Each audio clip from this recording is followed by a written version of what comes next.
Hello, everybody, and welcome back to Roar Lions Roar. We have reached the final position preview in our podcast series, and to handle that, we brought on someone tonight who is really excited to talk about special teams. When I even mentioned special teams, Craig immediately said, please, please, please, I want to be part of this podcast. So Craig, Fritz, how are you? I'm doing great, Nick, and I'll tell you exactly why.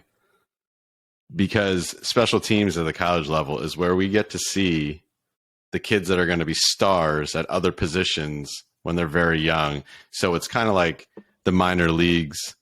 Ooh. For the first string. You get these kids that are the gunners and on the punt coverage and on the kick coverage and on the return teams when they're young and they want to get the coaching staff wants to get their feet wet. And then this is where they get their first taste of that Beaver Stadium roar. And so there's a lot of turnover in this unit, so it'll be a good chat tonight. I like that analogy, and it's a nice, when we talked about the linebackers, we made fun of Cam Brown a little bit for the Michigan debacle, but now we can flip it on its head and talk about when Cam Brown was a freshman against Ohio State and he blocked the punt. So there you go. Nice little time to shine as the minor leaguer he was at that point. Real quick, before we get into it, please make sure that you are subscribed to Roar Lions Roar on Apple Podcasts, Spotify, Overcast, Stitcher, wherever you listen to this podcast. And please also take the time to leave a 5-star review on Apple Podcasts or Spotify. Yes, you can do that on Spotify now. Helps gets us into the ears of more listeners, and that is always a good thing. All right.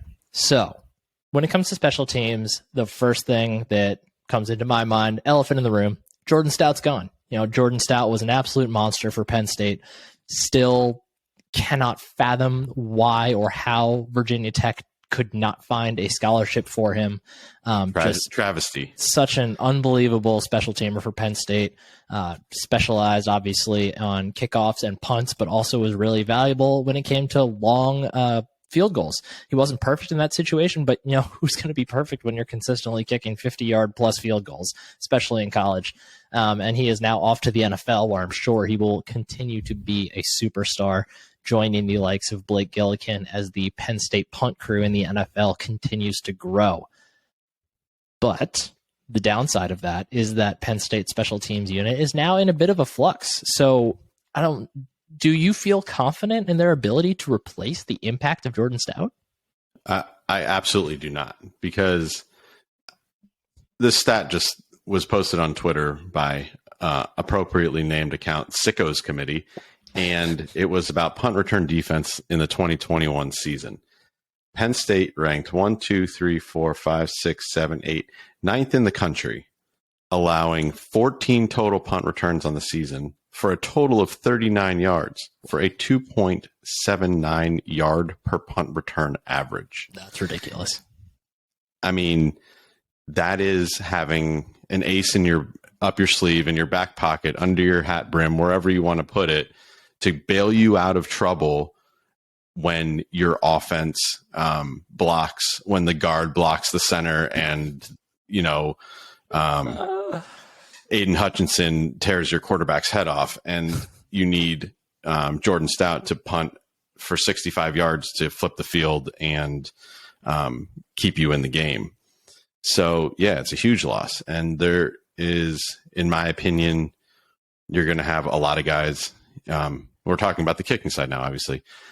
You're going to have a lot of guys that are not going to be able to produce to his level, but hopefully together they will be effective.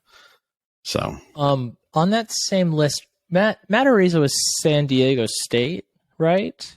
Where did they come in? Were they on that list? So this is a bit of a more team holistic look. So this only goes out to the top 12 in the country, and San Diego State was not on this graphic that Sickos Committee posted. This is why. So believe me, I love Matt Araiza just as much as everybody else does. 80-yard punts on the regular, that's awesome. Love to see that.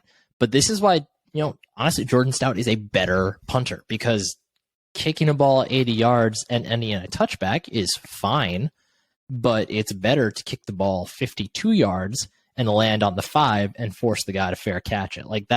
That's why Jordan Stout is a better punter. Matt Araiza has an incredible leg, but Stout's placement on his punts, like that was his big step from junior year to senior year. Like he was a good punter his first couple of years, but that senior year, he like his placement just, it literally became like coffin corner in Madden back in the days when Madden was fun. Like that's what it was. He was brilliant. And he was unbelievable. And to be honest, I was going into last season extremely concerned because Gillikin was so good. And you just don't usually get a run of punters consecutively that have the effectiveness to help your team out like that. Yeah. So we'll get back to the punting in a minute here, but I actually want to start with the place kicking. Last year, like I mentioned, last year we saw Jordan Stout handle pretty much all of the field goals until I think the very last game of the season. I think Pinegar actually kicked. No? Michigan State in the snow. Who could forget that? Yeah. Shank at 23 yards or whatever it was. But the previous year, it had been more of a natural split. Pinegar handled basically everything inside of 40, and then Stout was pretty much over that. I think Pinegar may have leaked into the 40s a little bit that first year. But it sounded like it was a combination of maybe a nagging injury at first and then just kind of a lack of confidence. It just wasn't quite getting the job done at practice. But Jake Pinegar should probably end up being the guy at place kicker this year.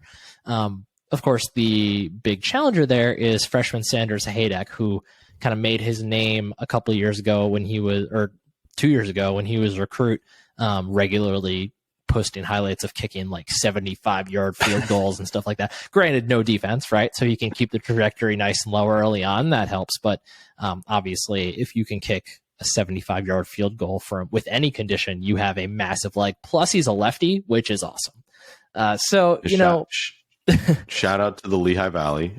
Sander went to Becca High, Bethlehem Catholic. So, as a Lehigh Valley native, that is, it's great to see. Excited to have a special teamer coming from that area. But I think, we have a really good opportunity to probably have that split again.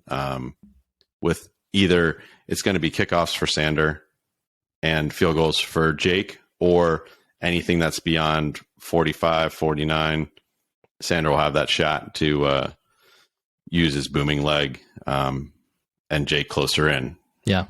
If they're consistent. I mean, there's no guarantee here either that Sander could just take the job over himself totally, or Jake could take the job over himself. Totally. Yeah. It's, I almost wonder too if, we know Sahaydak has the huge leg, obviously, but I wonder if maybe like those 50+ yard field goals, maybe those just become punts more often than they had the last couple of years, which is, probably the safe move anyway. But maybe also it leads to going for it on fourth down a little more, which would be, do it, Jimmy. Yeah, it would be a welcome change, honestly, around midfield. Like you should be doing that. Or inside of midfield, excuse me.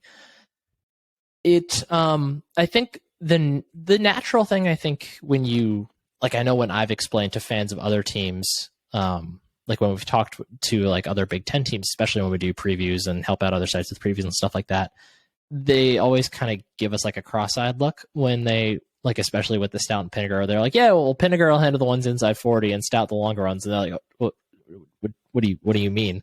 But like it's not like they're both on scholarship. Like you might as well use the resources you have. You thought enough of both of them to give them scholarships. Like it's unorthodox, sure, except I know Michigan did it a little bit too back with Quinn Nordine and Jake Moody, but you might as well do it if you have them, right? Yeah. Use the resources at your disposal. Why would you not? If Jake's accuracy completely falls off the table at 44 plus, you need to use Sahaydak in those situations, or whomever. Those are the guys that we know right now. Obviously, there's always other kickers around, but yeah. And you mentioned kickoffs as well. For as awesome as Jordan Stout was in the punt game last year, kickoffs had consistently been his calling card throughout his entire time at Penn State. And that's a situation where, you do just want to boom it out of the back of the end zone. And he did that with regularity. Like I maybe remember, I remember like one kickoff last year that didn't go for a touchback. And then maybe like one the year before that went out of bounds. I feel like it was like the first one of the season or something like that. But Like, he was just so consistent. I mean, I want to say the Illinois game was so awful that there was one that went out of bounds in that game. But That sounds yeah, like it was just something you didn't have to think about, because what's Jordan Stout going to do? He's going to drill it through the uprights on the opposite end of the field. Yeah. And you just say, okay, we're starting at the 25. I will be interested to see. Now, obviously, there's a new coach for this unit this year. We have Joe Lorig followed Dan Lanning up to Oregon. And now we have Stacy Collins, who was at Boise State as the special teams coordinator, co-defensive coordinator, has a long history of coaching special teams, mostly out west.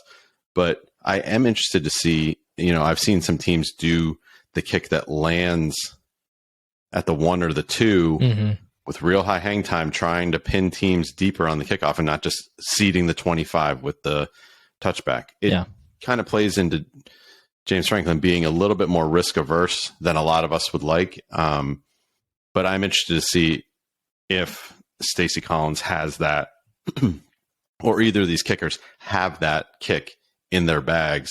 They can, try to maybe get drive started at the 15 after we score instead of the 25. Yeah, that was always something that I was kind of always in the back of my mind with Stout, because like we know he has the placement ability on punts and we know he can get that hang time. So that was something I would think about a lot and be like, I mean, maybe try it a couple times, see what happens. But I mean, you can't complain with starting the team with the touchback every single time and just avoiding the situation altogether. Absolutely. And the underrated aspect of avoiding the need to just play kick coverage where injuries are pretty common. So you just get to avoid it altogether.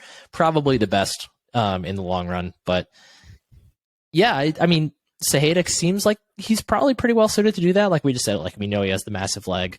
And I think Pinegar would be fine at it too, but he just doesn't quite have the leg that Sahaydak seems to have.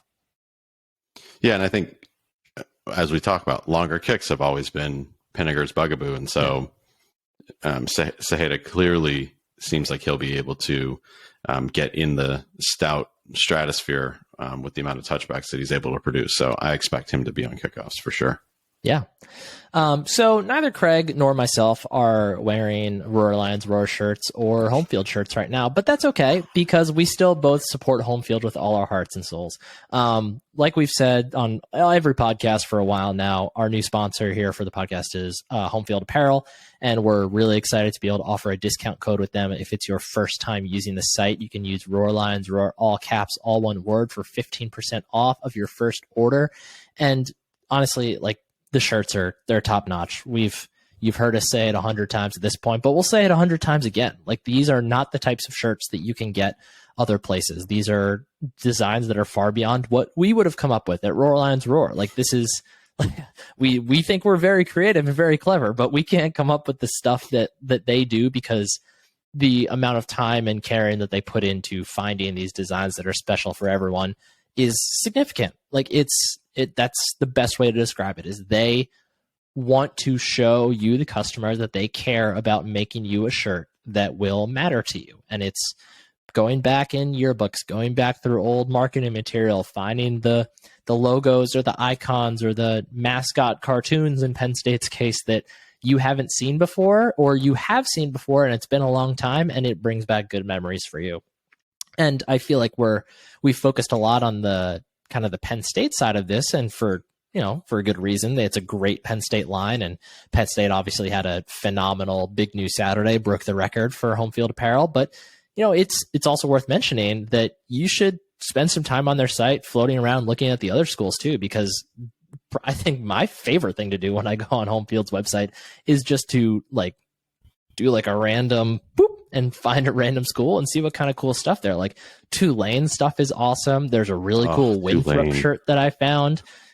Slippery Rock has one of the best shirts on there. Like, you could literally just toss all the schools they have into a random generate and pick one at totally by random, and you'd probably find 2 or 3 shirts that are awesome and that you would want to wear. I know that Matt Filipovitz has told multiple stories about how he's been wearing random home field shirts around and had people come up and just start conversations with him about that school. But that's a really cool thing about home field, is that you can yeah, you can find these things that you really connect with, but you can also find things that, maybe just seem really cool to you, and you can build a random connection with someone else. I got to throw one out here. Colorado School of Mines has the most awesome donkey logo that Home Field has thrown this collection together. And it is, I wish I would have applied to this school after seeing this Home Field collection. So Nick's right. Their care and finding and the creativity is just off the charts. So definitely check it out. If you find yourself on homefieldapparel.com, which you should, that code, Roar Lions Roar, all one word, all caps, once again, you can use that on Penn State stuff, but you can use that on anything. If it's your first order, you could make a cart with one shirt from 50 different schools out there if you want to, and that'd be a great way to refresh your wardrobe. Am I saying that I will do that at some point in the future? Yeah, I probably will. I love random stuff like that, so that's right up my alley. So once again, Home Field Apparel, awesome new sponsor. We love working with them. We've loved talking to them. Make sure you go back and check out the podcast that CEO Connor Hitchcock did with Bill last week. Awesome to hear about their process, and use the code at checkout for 15% off if you want to save a whole bunch of money on some really awesome shirts. Now let's talk about the punting situation. Like we said, punt. Jordan Stout. We have to be, speaking of Connor Hitchcock, Indiana fan, got to be prepared for punt week, right? Like we said, Jordan Stout, gone. Unfortunate. He was awesome. We will miss him dearly. The punting situation now seems to be a three-man race between Alex Bachhetta from the most recent recruiting class, who is I believe on one of the kicking sites, he was either a 4 or 5 star punter, one of the top-rated kids. The kicking and punting rankings are very odd. You kind of have to go to weird places to find them. They don't even all appear on the same sites, so you got to look around. But a highly touted leg, no doubt. We have Barney Amore also in the race, and then perhaps the most interesting punter, who honestly I didn't realize that he was legitimately a good punter, and I guess that's just on me for being a poor quote-unquote analyst of Penn State, but Gabriel Nwosu, who stands at, 6'7", I believe it is? All right, let's see here. We got Gabe Lash in the media guide today. He's listed at 6'6", 276. Yeah, so Gabriel Punter. Nwosu is an absolute monster, but by the most recent accounts that we've heard from practice, it sounds like he might be leading the punting race, which is, words cannot describe how happy I would be to see a 6'6", 270, 280-pound punter jogging out on the field for Penn State. That sounds amazing. And, and here's the thing. You have to assume that just the momentum that he can put behind the ball is going to cause it to go extremely far, right? I think it would be awesome just as a novelty and for Gabe to be successful if he's the punter. And the only question I have is consistency. Because if he's going to mix in, go 25% with the booming kicks, and then the other 75% are meh, maybe you're looking at Bachhetta. And Bachhetta, by the way, was Cole's kicking, which is probably it's one of them. It's one of them. He was the number 1 ranked punter on Cole's. There you go. So in the country, in the class last year. So, is he going to give you more consistency? Amor's been here for a while. Is he going to give you more consistency? I have no idea because I haven't been at practice, but when you hear people say, wow, after what Gabe does, it's pretty cool to hear about, a punter who doesn't fit the mold of a punter at all having success in the lead up to the season. And I think, the fact that Bachhetta comes in so highly rated, yes, like any college kid, it's even a specialist, it's going to take a little bit to acclimate to the college game.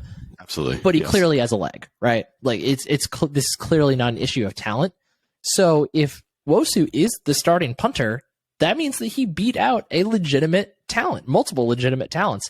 And that it's not just this isn't just like a gimmick. It's not just like this is what we got, let's hope it works out. No, you're putting the best guy out there. Penn State doesn't take punting lightly. They have given out scholarships to a punter several times under James Franklin, and they're going to keep doing it too. If he wins the job, it's going to be because he won the job. And I think that puts him in a really good spot. Like I think it'd be very foolish to expect any of them to be Jordan Stout, but there's no reason they can't be really effective in their own right. Yeah, exactly. And like we said before, you're not going to replace Stout, who was so reliable, so many inside the 20, so many inside the 10, just really flipping the field when the offense was having a hell of a time getting things going. But they can still be effective. And maybe that's as a group or as an individual, whatever comes out of this camp battle. But it is totally fascinating to watch. Yeah. So previously you mentioned how kind of the kick coverage and punt coverage teams kind of end up mirroring like minor leagues in baseball, which I love that analogy. And I would love to be able to sit here and just pour through all the possible names we could see on those units, but that's just ridiculous. But one thing we can do is we can talk and focus on who the return men will be. Now, in Penn State's not the only one that's under Jordan Stout that had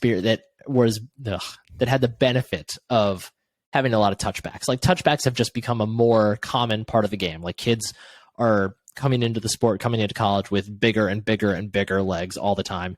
And it's just not as common anymore to see kick returns all that often. But Penn State has some really fascinating options to be possible kick returners, whether you're talking about a guy like Parker Washington or you're talking about a Marquis Wilson, somebody who has some experience on special teams already, a really fluid and kind of twitchy athlete.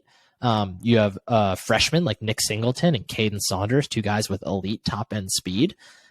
Is there somebody in particular that you want to see? Let's just focus on kick returners first, because we could talk about punt returners separately. I honestly don't pay a ton of attention to kick returning now, just because of the way that it has become. Penn State is either fair catching the ball with a younger player. With a white Italian safety.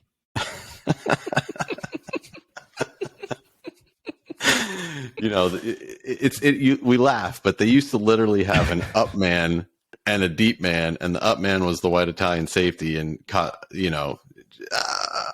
but now that you can fair Valley catch back there for the kick.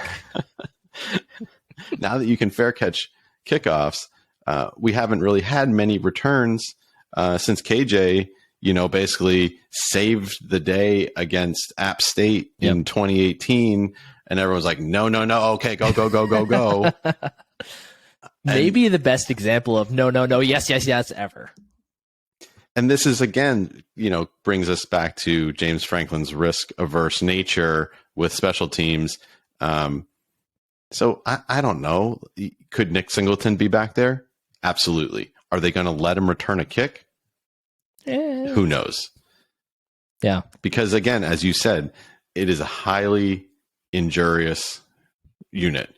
Lots of guys can get hurt on defending and blocking for kicks and returning kicks and covering kicks. And so are they, when you have some depth issues at some important positions, are you really, really willing to risk some injuries there? Like we talked about last night, a lot of times your backup linebackers are on your kick coverage and return teams. Mm-hmm. How much risk do you want to expose them to? If he just fair catches, they're just kind of letting the guy blow by and, going to the bench. So, yeah. And I mean, honestly, if you trust your offense and you believe in what your offense is doing, there's no reason to not be fair catching every time, right? Like it's statistically, it just doesn't make sense to not. It's an unnecessary risk at this point. The only thing I'll add, I agree with everything you said. The only thing I'll add is that I was hoping to see and was excited to see Keziah Holmes on kick return this year. It is a bummer for me personally that he's choosing to transfer. I totally get it. I think it's pretty clear at this point that he's fallen down the depth chart. And I hope he finds great success elsewhere. But I liked him as a player a lot, and I would have been fun to see him returning kicks, but it is what it is. Punt returner, I think, is a bit more clear cut. And I think is obviously at this point, like you mentioned, the way the game has changed is a more important role because it's more common to return a punt now than it is to return a kick, which go back 10 years and say that and you'll be bugging out. But it seems like Parker Washington is probably just, aside from stepping into Jahan Dotson's role as the number one receiver, is also going to step into his role as the punt returner. Yeah, and I think it's a perfect role for Parker. Again, this emphasizes how much turnover there is in the special teams unit. We kind of took Dotson for granted, and he was, I wouldn't say the best returner we've had in the 2000s, but he's the best returner we've had in quite some time. Would you put him ahead of DeAndre Tompkins? I think when he had the biggest returns were in bigger moments, and so that's maybe fair. Overall the body of work is not. I'm sorry. Are you downplaying the importance of DeAndre Tompkins' punt return against Pitt? Of course not. But Han is obviously an electric player, first round pick, and I love Parker Washington as a player. His catch radius is insane. As a smaller guy myself, I appreciate the fact that Parker Washington can do the things he does athletically. And Craig wants to be Parker Washington when he grows up. I mean, I want to be Parker Washington because he's a freak, in my opinion, for his size. And I think he's going to step in there and be effective. But again, it comes back to this risk-averse nature of James Franklin. How much are you willing to risk Parker Washington taking a knock on a punt return when he's probably going to be your number one receiver? Now, he was willing to do that with Johan Dotson. Mm-hmm. Johan Dotson was like one of the slipperiest players I've ever seen. We don't have to go back to the Minnesota game film in 2019. But other than that, he didn't take many square shots. Parker's a little bit more of a guy that seeks out contact. So, but I think he is hands down going to be the guy that is the starter, at least at the beginning of the season, receiving punts.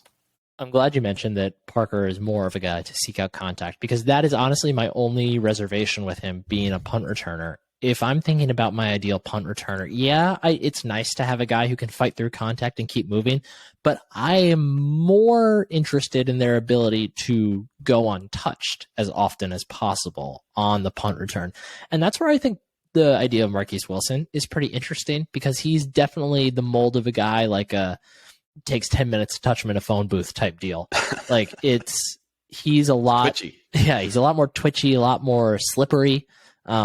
Just a more difficult guy, I think will be a more difficult guy to get your hands on.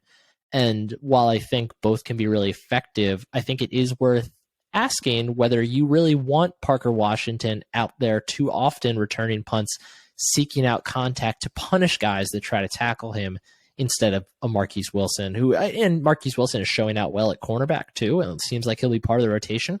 But, he's still fourth or fifth in that rotation. So just less important in the grand scheme of the roster.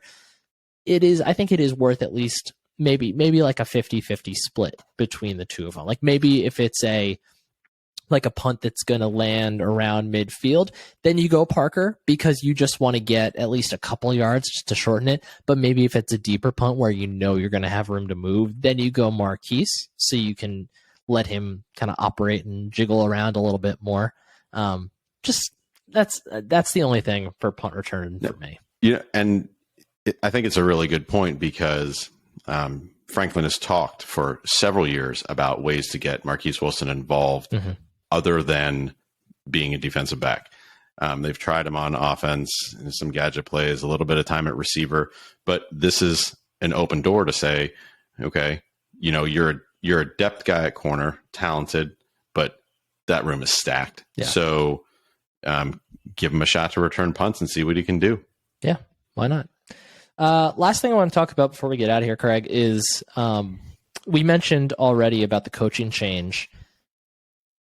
So last year, when it came to tricky special teams things, I wouldn't call it the most successful season. I'm curious if you think the coaching change will have any impact on one, the types of special teams trickery they attempt, or two, how often they'll try it? So, full disclosure, I have not watched Boise State special teams film leading into this. I hope that James Franklin trusts Stacy Collins and leans on him to make these decisions, because nothing can be more frustrating. Take it back to the Michigan game last year, where they have a fake punt and it works and it keeps the drive alive and everyone is just, yes. And then they get down to the 2-yard line, can punch it in, are attempting a field goal, and you know what you say, you know what, we kept the drive alive, we got to get something out of this. And then to do another fake that failed miserably. I just hope that Stacy Collins is able to like pull out the hook and say, don't do that kind of stuff. I have to say though, that fake punt was one of the more creative that we've seen during the Franklin tenure. Yeah. The fake field goals, it's just that close in. I'm like, yeah, you can't come this far against a defense that's that good and then come away with nothing. So I wonder if, with the hopeful return of a run game for Penn State, that those types of things will become less necessary, or at least Lord willing, less top of mind. Yeah, but yeah, totally agree. I don't need to see like a whole new playbook of 25 new special teams wrinkles. Just know when to try it and when to not. More importantly, when to not. Like, that was not a situation to try something like that again. And it went exactly the way that everyone probably thought it was going to. Well, the point about having a reliable running game makes a lot of these decisions kind of moot. Yeah. And it also makes them more effective, because you don't have to go to the bag of tricks to get the yards that you would normally be able to get with your running game or your standard offensive sets. So, or a trick play on offense. Yeah. When the offensive line can block it up. So hopefully, as you said, it kind of eliminates the need to say, we got to make sure that we can keep the ball moving on special teams because the offense isn't able to do it. Yeah. God willing. You have any final thoughts on special teams before we get out of here, Craig? I mean, I'm hyped about special teams. Let's go, baby. I want to see, Amari Evans making a huge play on special teams. That's my guy. All these, I want to see Christian Driver making a huge play on special teams. All these guys that people get hyped up for in the recruiting classes that come in and end up, they're 5th, 6th on the depth chart. That's how it normally works, but they get their chance to shine and, love it when they can make those plays, and just the whole team goes nuts when the young kids make a big play. So looking forward to it. Totally. Well, congratulations, folks. You've made it to the end of our position previews for the 2022 Penn State season. This does not mean we're done with podcasts, obviously not, but we will be moving towards a model where we do not put out a new podcast every single day at this point. For the rest of the preseason, we'll probably aim for 2 a week, maybe 3 occasionally, just depending on what we have going on that week as far as guests coming in and stuff like that. But as we move into the season, there will definitely be 2 a week going forward. We'll have the recap and the preview like we always do, and then probably have something else special midweek, like finding some new guest or just some sort of fun thing in the middle of the week to kind of break up the monotony of waiting for practice reports to come in and finding out who's healthy, who's not. Just something to keep you on your toes. But we appreciate everything that you have listened to at this point. Like, we're unbelievably grateful that we've had so many listeners already as we've kind of refreshed and relaunched the podcast here. We're so happy that you're still following along the ride with us. And like we said before, like, we are really committed to making this podcast much better than it has been in the past, making it more informative and just more interesting and fun to listen to. Part of that's YouTube. Part of that's new microphones where our voices sound way better. And part of it's just going to be, we're going to work really hard to find fun guests and all that kind of stuff. But like I said, thanks for listening to all these position previews. It was fun to do them. It was a good way to kind of get ourselves reacclimated and ready for the new season with what looks like, a pretty darn good football team. Definitely some question marks, but there's no reason in my mind to say that this team can't compete for the Big Ten. It's all there for them if they can put those pieces together. And we'll talk more about that in the coming days and weeks. We'll look at the schedule. We'll make some predictions, all that jazz. But tonight, we're just going to leave it here. So once again, thank you for listening to Roar Lions Roar. Be sure to subscribe, leave us a 5-star review on Apple Podcasts, Spotify. Make sure you visit homefieldapparel.com and use your discount code Roar Lions Roar, all caps, one word. If it is your first time visiting the site, for 15% off of your first order. Load all that stuff in that cart, get a nice big discount. It is well worth it. Once again, for myself, Nick Pollock, for my co-host tonight, Craig Fritz, thanks for listening. Go State. Go State. Love you guys.